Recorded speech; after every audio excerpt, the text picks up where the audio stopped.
दोस्तों, अगर आपने अभी तक हमारे चैनल को सब्सक्राइब नहीं किया है, तो यहाँ क्लिक करके हमारे चैनल को सब्सक्राइब कर लें और इस नोटिफिकेशन बेल पे ज़रूर क्लिक करें, जिससे कि आप हमारे आने वाले सारे वीडियोस की नोटिफिकेशन अपने मोबाइल पर पा सकें।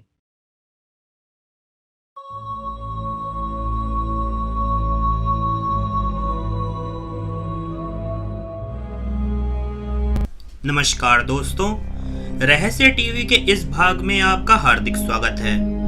यह दुनिया ना जाने कितने अनगिनत रहस्यों को अपने गर्भ में छुपाए हुए है, जिनमें से कुछ रहस्य ऐसे हैं जो शायद कभी सुलझ नहीं सकते। आज के एपिसोड में हम आपको एक ऐसी ही रहस्यमयी नदी के बारे में बताएंगे, जिसके पास जो भी गया वह उसी नदी में समा गया। नदियों को हमारे देश में जीवनदायिनी कहा जाता है, क्योंकि नदियां जहां से भी गुजरती हैं वहां वे अपने चारों ओर के खेतों को अपने जल से संचित करते हुए गुजरती हैं। इससे फसलों में पानी की कमी भी पूरी हो जाती है और फसलों की पैदावार भी अच्छी होती है। लेकिन जैसा कि आप सब जानते हैं कि दुनिया को बनाने वाले ने इसमें बहुत से रंग भरे हैं। बहुत सी चीजें ऐसी हैं जिनका हमें ज्ञान नहीं हो पाता है। यहाँ हम इसी प्रकार की एक नदी के बारे में देखेंगे। यह नदी देखने में बहुत खूबसूरत है और इसी खूबसूरती की वजह से लोग इसके पास गए, पर आज तक कोई जिंदा नहीं लौटा और ना ही आज तक उनका मृत शरीर मिला। यह नदी इंग्लैंड में है और इसका नाम वार्फ नदी है। इस नदी को बेहद खतरनाक माना जाता है। यह महज 6 फुट चौड़ी है, लेकिन इसकी गहराई बहुत ही ज्यादा है। कहा जाता है कि इस नदी के नीचे एक रहस्यमयी खाई है और जैसे ही कोई इस नदी में उतरता है, वह तेज भाप की वजह से उस नदी के नीचे रहस्यमयी खाई में पहुंच जाता है, जिसमें आज तक किसी ने जाने की हिम्मत नहीं की है।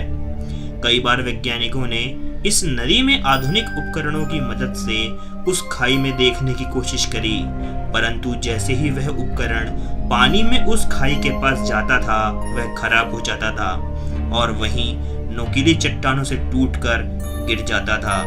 स्थानीय प्रशासन ने इस खतरे को देखते हुए इस नदी में घुसने पर पूरी तरह से प्रतिबंध लगा दिया है, लेकिन नदी के आसपास बाकायदा इससे जुड़े बोर्ड भी लगे हुए हैं, जिस पर साफ लिखा है कि नदी में तैरना और नहाना मना है।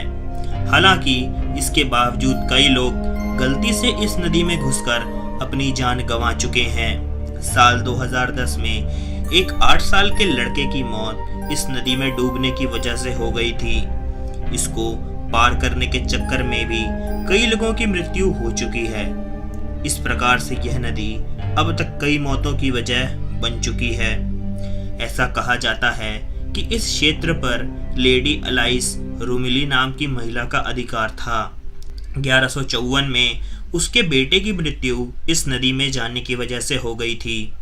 इस घटना के बाद उसने आसपास के पूरे क्षेत्र को बोल्टन प्रायरी ईसाई मठ बनाने के लिए दे दिया था। यह आज भी एक रहस्य ही बना हुआ है कि मरने वाले का मृत शरीर आखिर मिलता क्यों नहीं है। दोस्तों, हम भारत के इतिहास और गौरव गाथा पर एक नई सीरीज शुरू करने की सोच रहे हैं, जहां हर शुक्रवार को हम एक एपिसोड डालेंगे। अगर आप चाहते हैं कि हम यह सीरीज शुरू करें तो इस वीडियो पर 4000 लाइक्स और 1000 फेसबुक या व्हाट्सएप के द्वारा शेयर करें। आज के भाग में इतना ही। आशा करता हूँ कि मैं आपको अपने अगले भाग में भी देखूंगा। तब तक के लिए नमस्कार।